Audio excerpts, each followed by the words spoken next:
Each time I run the innovation course, I get students who are exploring a wide assortment of ideas, and I really want to encourage everybody to do this.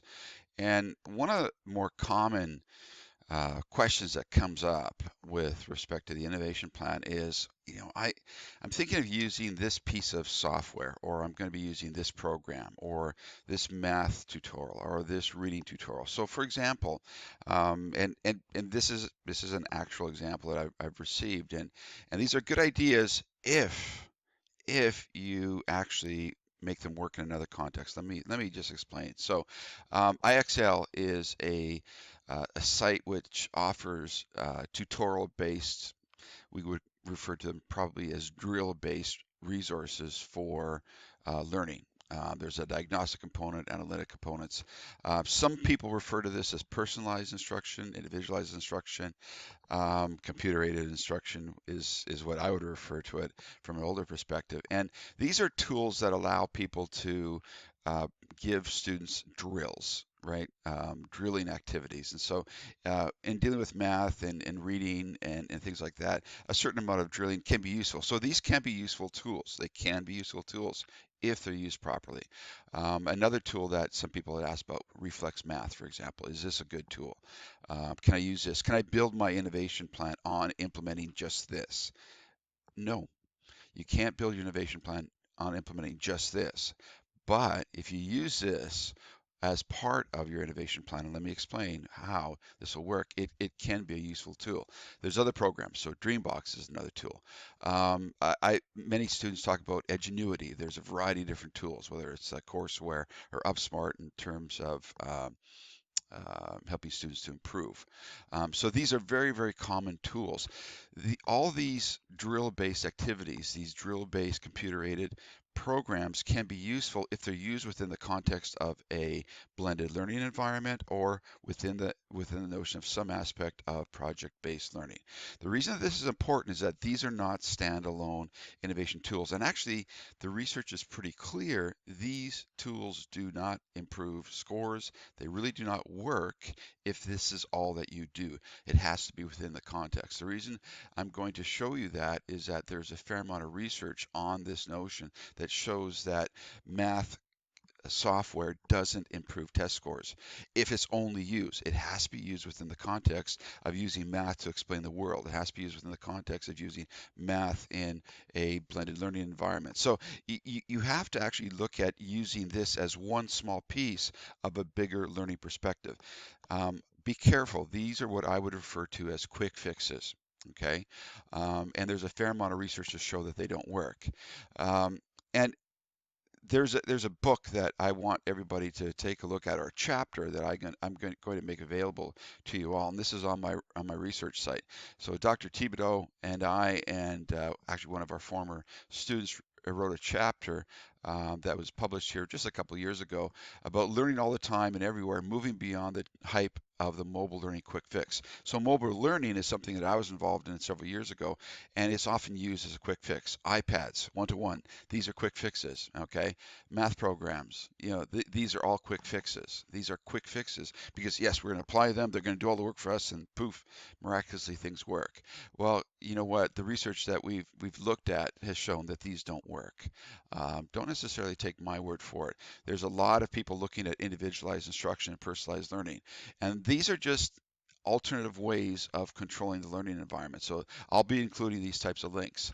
And there are some people who are arguing that these new computer-aided programs are simply a new form of behaviorism. Skinner's thinking box, right? And there's a fair amount of people pointing to this, that they often just don't work. Some people even recommend that you move away from the hyper-individualized brand of personalized learning and focus on getting to know your learner, working with them. Learning is about creating that trusted relationship, learning is a very personal thing between the learner and their experience and their classmates and the instructor. And these fancy programs and fancy technology often can get in the way, believe it or not. They can be used very effectively. Do not misunderstand me. They can be used very, very effectively. I'm not going to go so far as to caution you, like some people are, about run away from these programs. No, I think they can be used, but you've got to be careful.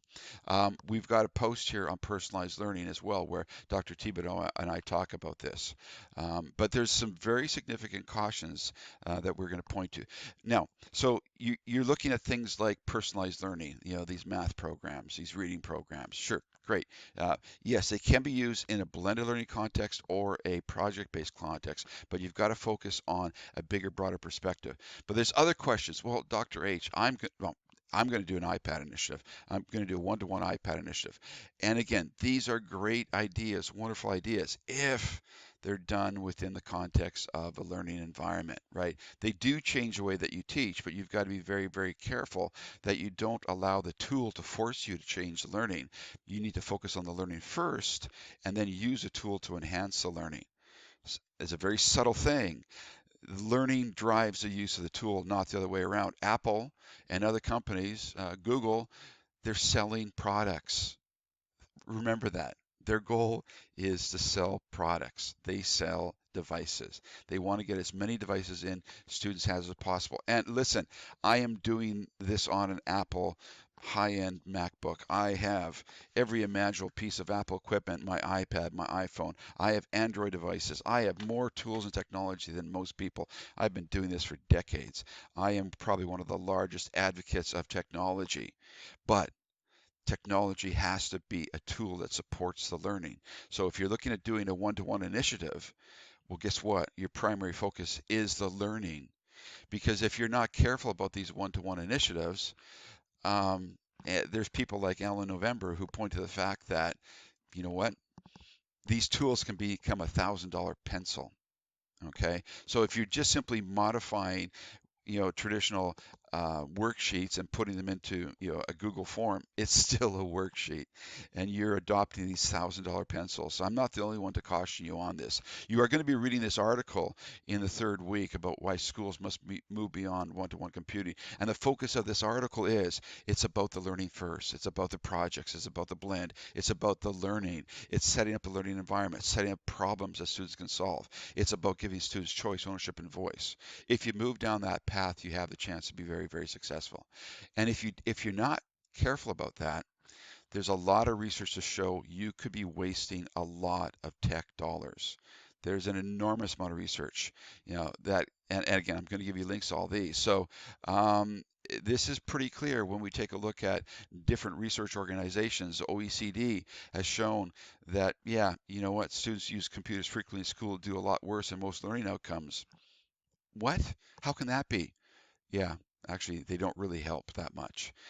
If that was the only metric that you're focused on, giving the student the device, provisioning the device, getting the device in students' hands, that doesn't solve a problem. Getting a student just to use these drill activities, that's not going to solve the problem. These math programs, these English programs, that's not going to solve the problem, right? Getting the iPad in their hand, that's not going to solve the problem. Yeah, but Apple says the performance is really important. Well, how are you measuring it? Now, if you're using iPads in the context of doing computational thinking or programming, well, guess what? It's the programming that is the important part. The Apple is simply the tool that enables you to be effective with that. In the same way, if you're using Chromebooks or other laptops to actually allow students to become creators of content, creators of ideas, movie publishers, documentary creators, well, guess what? The tool becomes this amazing creative device that students can use to expand what they're doing.